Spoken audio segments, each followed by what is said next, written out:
Il en fut ainsi afin que se réalisent ces paroles du prophète Ésaïe. Région de Zabulon, région de Nephtali, en direction de la mer de l'autre côté du Jourdain, Galilée qu'habitent des non-juifs. Le peuple qui vit dans la nuit verra une grande lumière. Pour ceux qui vivent dans le sombre pays de la mort, la lumière apparaîtra. Verset 17. Dès ce moment, Jésus se mit à prêcher. Changez de comportement, disait-il, car le royaume des cieux est approché. Amen.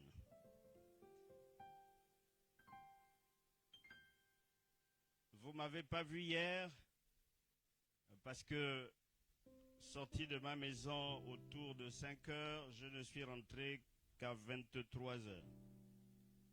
Nous sommes après le synode et il y a des dossiers brûlants et des dossiers urgents et des dossiers très importants. Voilà pourquoi je n'étais pas avec vous hier et certainement après cette intervention, je voudrais que vous me permettiez de m'éclipser de nouveau. Je ne sais pas si quelqu'un se souvient encore de ce que ça veut dire Al-Kaboulan.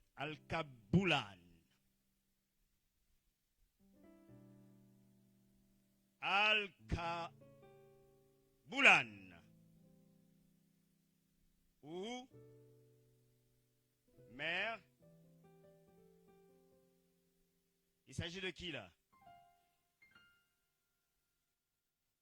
Donc si on change de nom, on met directement Jardin d'Éden. Dieu est formidable. Au travers donc de ce Jardin d'Éden qu'est l'Afrique, nous avons tout dernièrement eu quelques rappels autour de ce que l'Afrique n'est pas n'importe quel continent. Et qu'on avait des raisons d'être fiers, mais vraiment très fiers d'être africains. Notre thème, c'est jeunesse africaine. Nous avons voulu commencer par faire ces rappels autour de l'Afrique afin de nous situer, pour que nous ne soyons pas dans l'espace. Revenons maintenant sur la seconde expression qui se positionne en fait en premier. La jeunesse. Jeunesse. On peut dire beaucoup de choses, mais il n'y a pas meilleure définition que présence. Il n'y a pas meilleure définition que le fait que vous soyez membre justement des mouvements de jeunesse. Il n'y a pas meilleure définition que dans l'accomplissement des activités qui sont les vôtres, qui ne sont situées ni dans l'enfance, ni dans l'âge adulte, mais dans un certain âge qu'on appelle la jeunesse. Je voudrais rapidement ce matin insister sur un fait, c'est l'introduction, la manifestation volontaire de Dieu dans l'accomplissement de son dessein bienveillant de faire aussi avec l'Afrique et de faire avec l'Afrique. Nous avons un texte que nous voulons exploiter en complément du texte de base dans Genèse le chapitre 41. Genèse 41, nous lirons 2 versets. Nous lirons le verset 45 et nous lirons le verset 46. Genèse 41, verset 45, verset 46. Voici donc ce qui est écrit.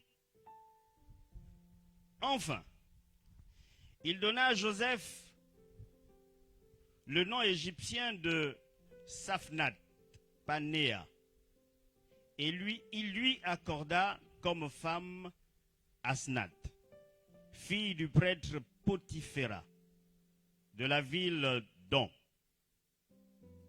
Dès lors, Joseph put se déplacer dans toute l'Égypte. Il avait 30 ans lorsqu'il fut amené devant le Pharaon, roi d'Égypte. Il avait 30 ans lorsqu'il fut amené devant le Pharaon d'Égypte. 30 ans. Vous allez ajouter à ces 30 ans 7 ans de période de vache grasse et 7 ans de période de vache maigre. Vous verrez que Joseph était toujours dans la jeunesse. Ce n'est pas tellement Joseph qui va nous intéresser ce matin. C'est plutôt la femme africaine qu'on lui avait donnée. On lui avait donné une femme africaine. S'il vous plaît, saisissez ça, c'est important. On parle du Dieu d'Abraham, d'Isaac, de Jacob. Après, nous aurons qui? Les 12 tribus. Après les 12 tribus qui vont préparer la venue du Messie, nous avons l'enchaînement de l'arrivée du Messie. Dans ce parcours, j'ai une bonne nouvelle pour vous. La place de l'Afrique n'est pas une des moindres. Et nous allons d'ailleurs découvrir que finalement,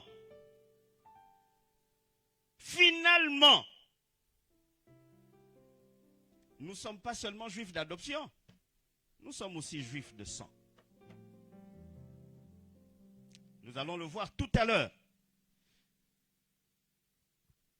Restons donc dans l'Afrique avec la révélation de la femme de Joseph Asnat, l'égyptienne, l'africaine.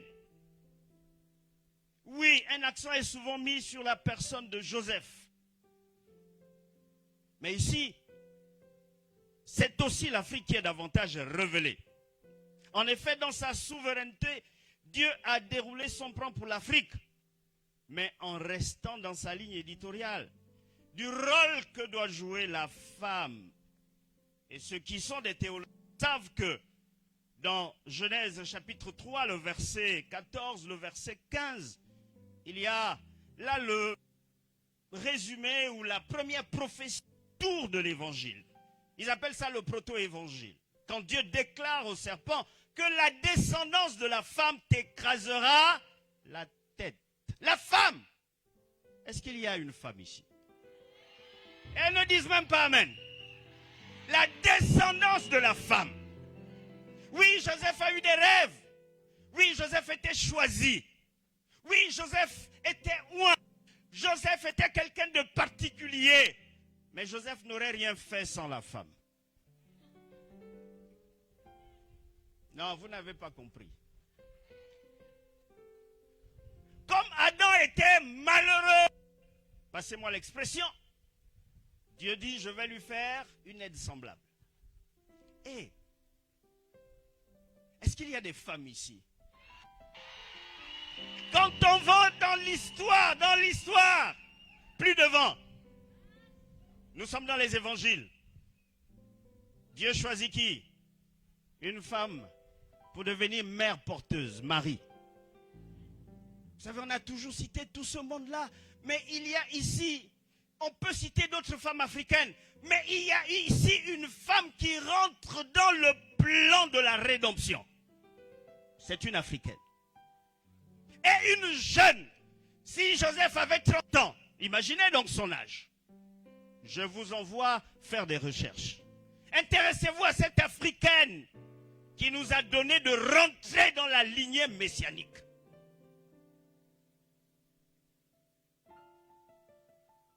Ici donc nous avons comme un exercice de l'accomplissement du proto-évangile qui va plus tard se réaliser au travers de Marie.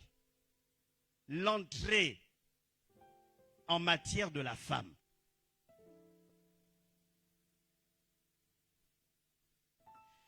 Si en effet dans Genèse 24, Dieu disqualifie les Cananéens pour ce qui est du mariage d'Isaac, dans Genèse 41, Dieu accepte une africaine.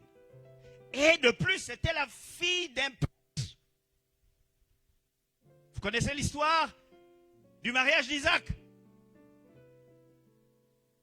Abraham dit non, non, non, non, non, non. Vous ne prendrez pas, messieurs mes serviteurs, ou alors monsieur mon serviteur, tu ne prendras pas une femme parmi les Cananéens. Tu prendras une femme dans ma maison, repars là-bas. Mais maître, si davantage ou d'aventure, j'allais dire, Dieu, où je ne trouvais pas, je ne rencontrais pas, je n'arrivais pas à localiser la famille. Abraham dit, laisse tomber, ce n'est pas un problème, tu mets ça sur mon compte. Mais va, Dieu te conduira. À Canaan, Dieu a dit pas de femme pour les juifs qui soient païennes, qui soient pas juives. Je me suis interrogé pourquoi ici Dieu autorise que la femme africaine rentre dans l'histoire en épousant un appelé, un élu.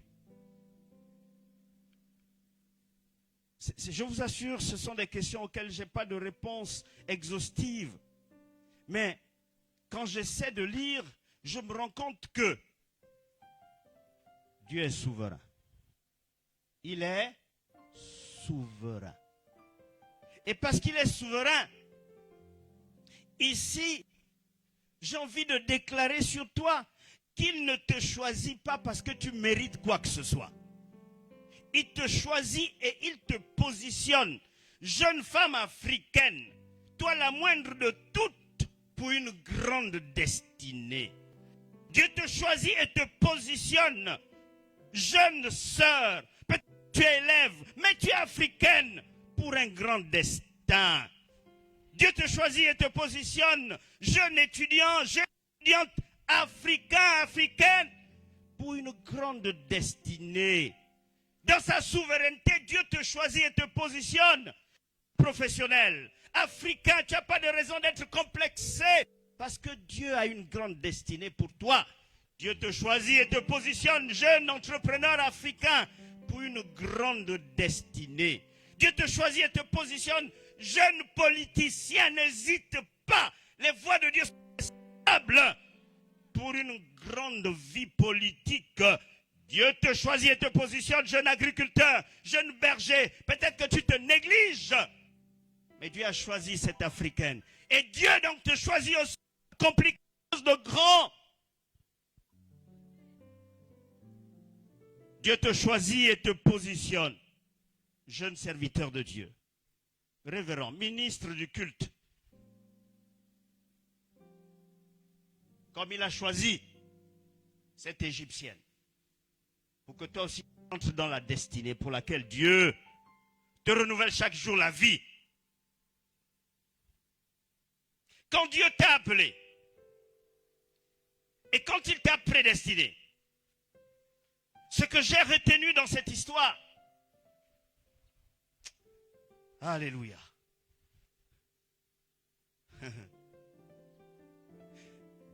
c'est que ta bénédiction vient te trouver là où tu es. Et que Dieu nous aide. Voici Joseph qui a des rêves. Il explique à ses frères, ces derniers sont jaloux. Il explique à son père dit quoi? Toi tu vas aussi dominer sur nous. Il est vendu, il devient esclave. Les choses se passent de façon difficile, mais il y a l'assurance. Il est révélé que dans tout ça, Dieu est avec lui. J'ai pu lire là que tout ça, c'était aussi pour que Dieu rencontre cette Égyptienne. Que quelqu'un dise Amen. C'était aussi pour que Joseph se retrouve en Afrique. Parce que l'Afrique avait aussi son rôle à jouer dans le plan du salut. Que quelqu'un me dise Amen. Regardez comment ça bouge. Et la conclusion, c'est que Dieu lui donne une Égyptienne, une Africaine. Ah, Dieu est fort. Dieu me dépasse. Mais j'ai donc envie de dire à quelqu'un que parfois, il y a des choses que nous ne comprenons pas nécessairement tout de suite. Il y a un remue-ménage autour de notre vie. Mais en général, il y a une bénédiction. Pas une petite, une grande bénédiction. Qui s'étend à la fois dans le temps et dans l'espace. Parce que dans la suite de ce que nous verrons, cette femme a donné naissance à des enfants et 2 ont été choisis. Et ces 2 font partie désormais des 12 tribus d'Israël avec du sang africain. Est-ce que quelqu'un peut dire amen? Du sang africain. Oui, il y a le sang de Joseph, mais il y a le sang de cette Africaine. Oui, vous n'avez pas encore compris. Quand Dieu veut accomplir quelque chose, il peut créer des remue-ménages que vous ne maîtriserez pas. Et il a créé des remue-ménages pour l'Afrique, pour les jeunes Africains, pour vous et moi.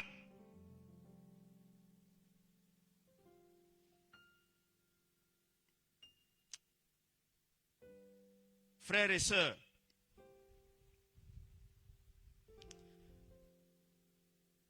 nous voyons que souvent, quand Dieu appelle quelqu'un pour accomplir quelque chose, souvent, nous jugeons donc aux apparences. Comme la société juge l'Afrique de par son apparence. C'est un peu comme le cas de Gédéon. Il dit, ma famille est la plus pauvre. Elle est la plus pauvre ici. Ou alors, parfois quand Dieu choisit, comme l'Afrique en ce moment, ça n'attire pas nécessairement les regards, comme c'était le cas de David. Il n'avait rien pour attirer les regards. C'est à la fin qu'on l'a appelé. Non, il nous arrive que quand Dieu a prédestiné d'accomplir quelque chose dans notre vie, nous avons l'impression que les faiblesses se révèlent. Et alors nous disons, non, c'est pas nous, c'est pas possible. Comme en ce moment, on ne voit que les tares de l'Afrique.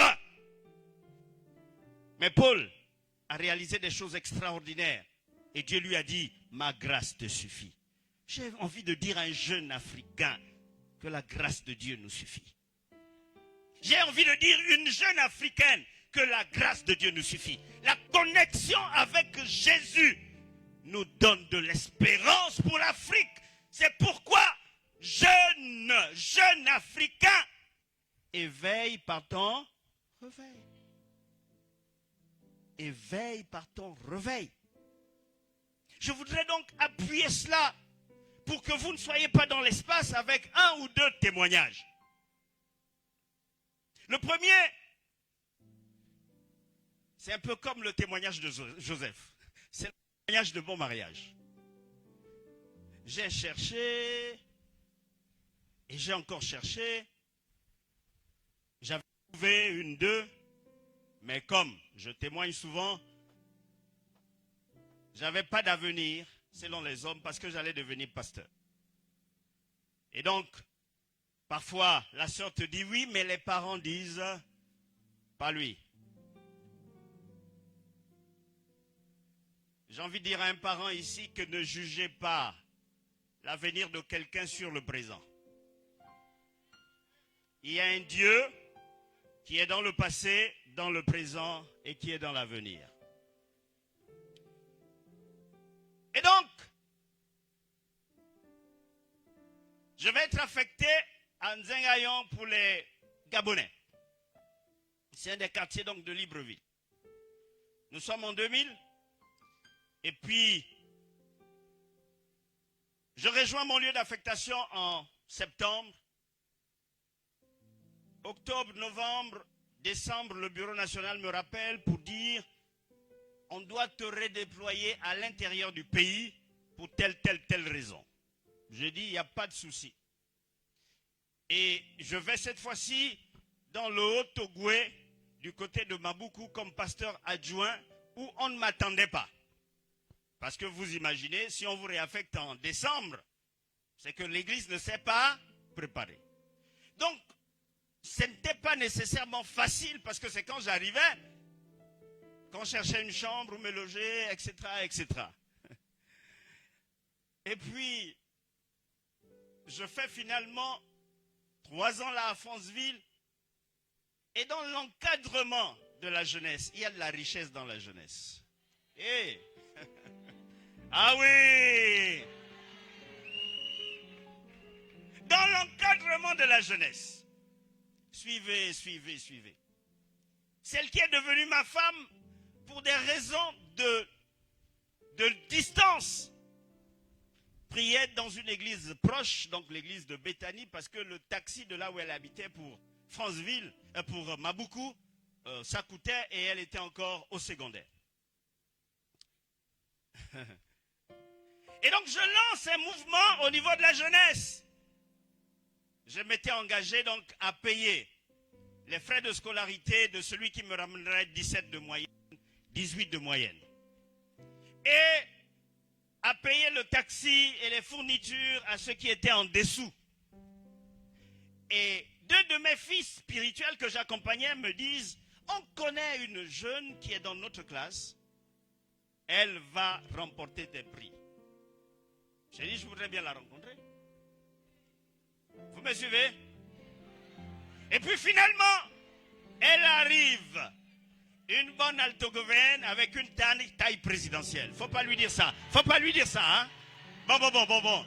Et c'est filmé. Ouh là là, j'ai tout gâté. Bref, elle va arriver.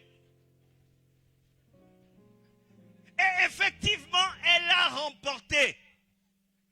Elle a eu le prix, effectivement, de la scolarité parce qu'elle avait eu, je crois, ce trimestre, soit 18. Me voici donc en train d'encadrer, de continuer et tout ça. Alléluia. Suivez. Elle n'a pas forcé. C'est moi qui suis parti de Libreville. C'est moi qui me suis embrouillé dans les affectations avec le bureau national. Elle attendait sa bénédiction tranquille là à Franceville. Mais j'ai envie de dire à quelqu'un que Dieu, quand il a pointé du doigt sur toi, c'est comme cette Égyptienne. Elle était tranquille dans son coin et tout le tohu-bohu se faisait pour que la bénédiction arrive jusqu'à elle. Elle a localisé. Oui. J'ai un deuxième témoignage. J'ai un deuxième témoignage. Ça, c'est plus moi. Quand j'ai quelque peu fait le tour du Gabon avec le message Rien n'est perdu, je suis arrivé dans une des églises de l'Alliance et puis, avant d'intervenir, parce que j'avais fait déjà 2-3 jours, une sœur se lève et appelle le pasteur à l'extérieur pour lui dire « Je veux témoigner. » Parce que je vais prêcher. Et le pasteur vient me dire « Il y a une sœur qui veut témoigner. » En général, nous, à l'Alliance, on veut d'abord écouter. Parce qu'après rattraper, c'est trop compliqué. Mais on a la chair là. On n'a plus le temps de l'écouter. Dans 5 minutes, il faut que je passe prêcher. Mais elle veut prêcher, elle veut témoigner avant. On s'est embarqué dans le risque de la foi. On a dit, on te donne la parole, prêche. Et c'est son témoignage que je vais vous donner. Et elle se lève. Elle dit, vous me connaissez tous, mais vous ne connaissez pas mon histoire. Quand j'étais en terminale, priez Dieu. J'ai demandé à Dieu, si d'aventure j'ai le bac, qu'est-ce que tu veux que je fasse? Je ne veux pas suivre l'argent. Je veux suivre, n'est-ce pas, la célébrité, etc. Mais je veux faire quelque chose pour aider la société. Elle dit qu'elle a réussi 2-3 fois médecine. Et elle a eu son bac. Et elle s'est inscrite à la faculté de médecine. Première année, ça n'a pas marché. Elle a refait, elle est passée en 2e année. 2e année, ça n'a pas non plus marché. La voici, elle devait être sur la liste de ceux qui allaient être renvoyés. Elle fait quand même un dossier de dérogation. Le dossier est étudié, mais n'est pas accepté. Donc au finish, elle est renvoyée. Dites avec moi renvoyée. Nous parlons de Dieu. Quand il a prévu accomplir quelque chose, la bénédiction vient te trouver là où tu es. Suivez, suivez. On est donc à la fin de l'année scolaire, académique. Donc on est autour de août. Et donc la prochaine rentrée, c'est septembre-octobre. Donc on a 2 mois, 3 mois de vacances. La sœur est dans tous ces états parce que pour elle, Dieu lui avait parlé. Dieu lui avait parlé et il n'y avait pas de raison qu'elle ne voit pas ce que Dieu avait dit se réaliser. Elle dit qu'il pleuve, qu'il neige, l'école c'est fini. Je ne vais plus apprendre. Elle va sur la route. Elle va s'installer dans les PK 60-80 où était sa mère ou sa grand-mère. Suivez. Conseil de ministre. Suivez. Qu'est-ce qu'on attend souvent des conseils de ministres? Les nominations. Les nominations tombent. Nous sommes entre août et septembre, la prochaine rentrée. Les 2 premières autorités de la faculté sont destituées. Suivez. Celui chargé de l'académie, parmi les 2 premiers dossiers, il y a le dossier de...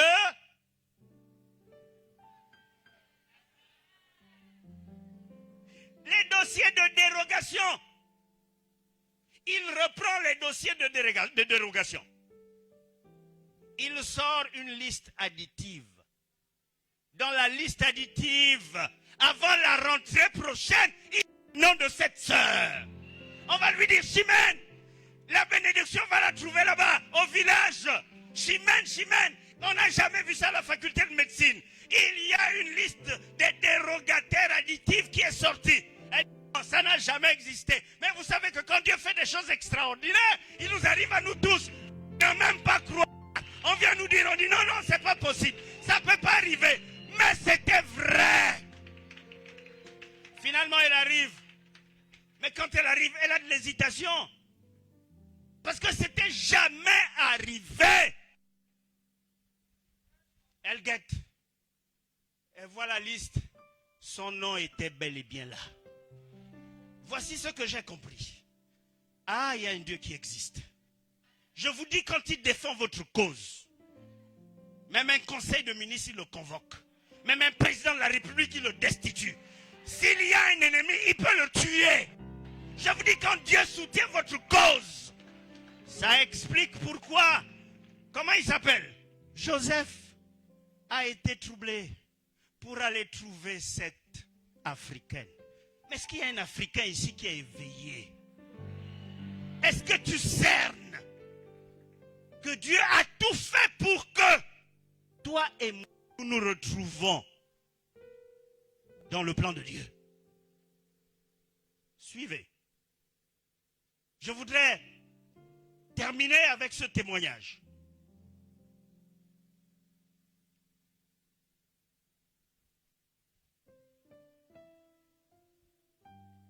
Comment je suis devenu président national de l'Église de l'Alliance chrétienne et missionnaire du Gabon?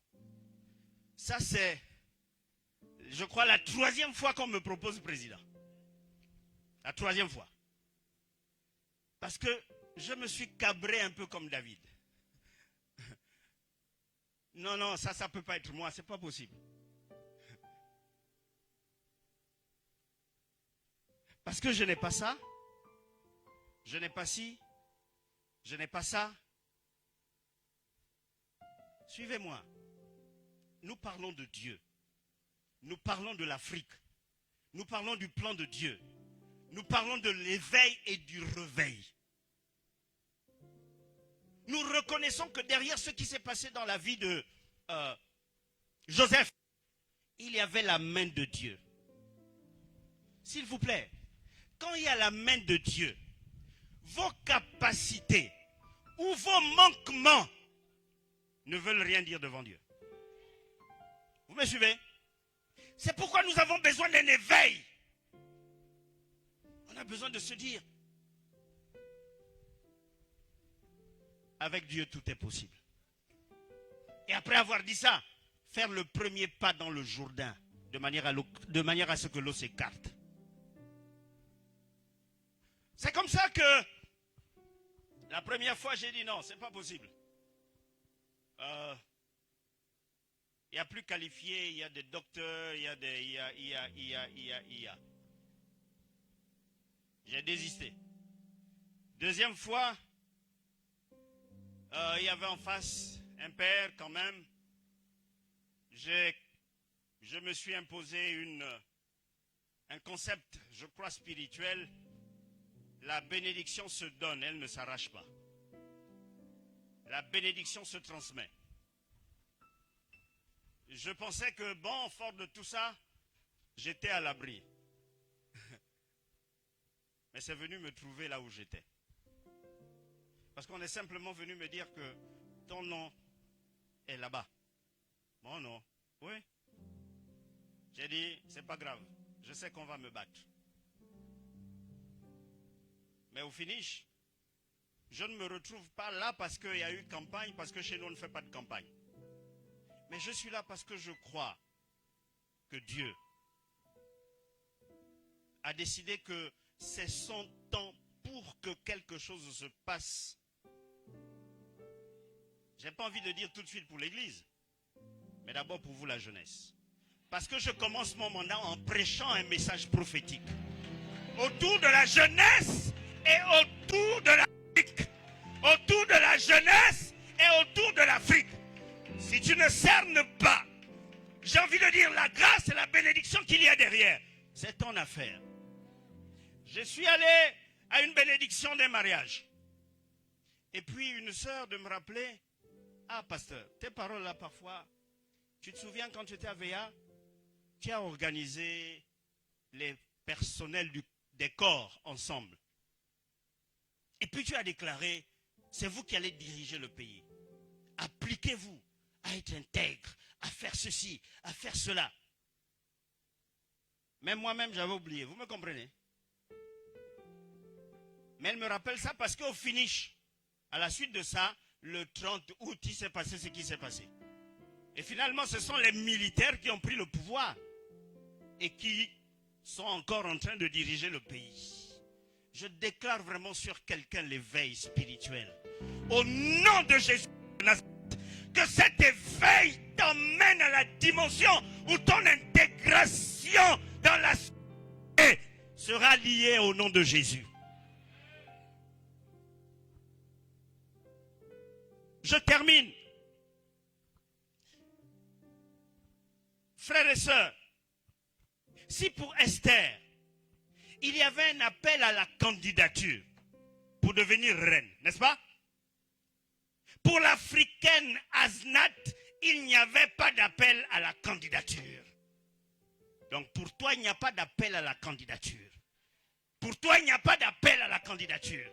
Il y a que tu as été choisi par Dieu. Il y a que tu as été choisi par Dieu. La bénédiction et la grâce de Dieu va te rattraper parce qu'elle te localise. Oui, bien-aimé dans le Seigneur, je me permets de déclarer sur quelqu'un ceci, qu'il n'y a pas d'appel à la candidature pour toi. D'entrer pleinement dans ta destinée. J'ai reçu gratuitement, je libère gratuitement le dépôt que Dieu m'a accordé par sa grâce sur ta vie. Éveille-toi pour que tu sois un instrument de réveil pour l'Afrique. Oui, jeunesse africaine, je déclare que la bénédiction de Dieu te localise. Je déclare que la réussite te localise. Je déclare que la prospérité te localise. Je déclare que tu sois, de par ton âge, quand tu vas te marier, que tu fasses l'expérience d'Asbat, cette africaine qui a vu le salut et l'onction de Dieu, qui a vu la destinée messianique la rattraper. Et elle se retrouve aujourd'hui, de par ce que nous sommes en train de voir,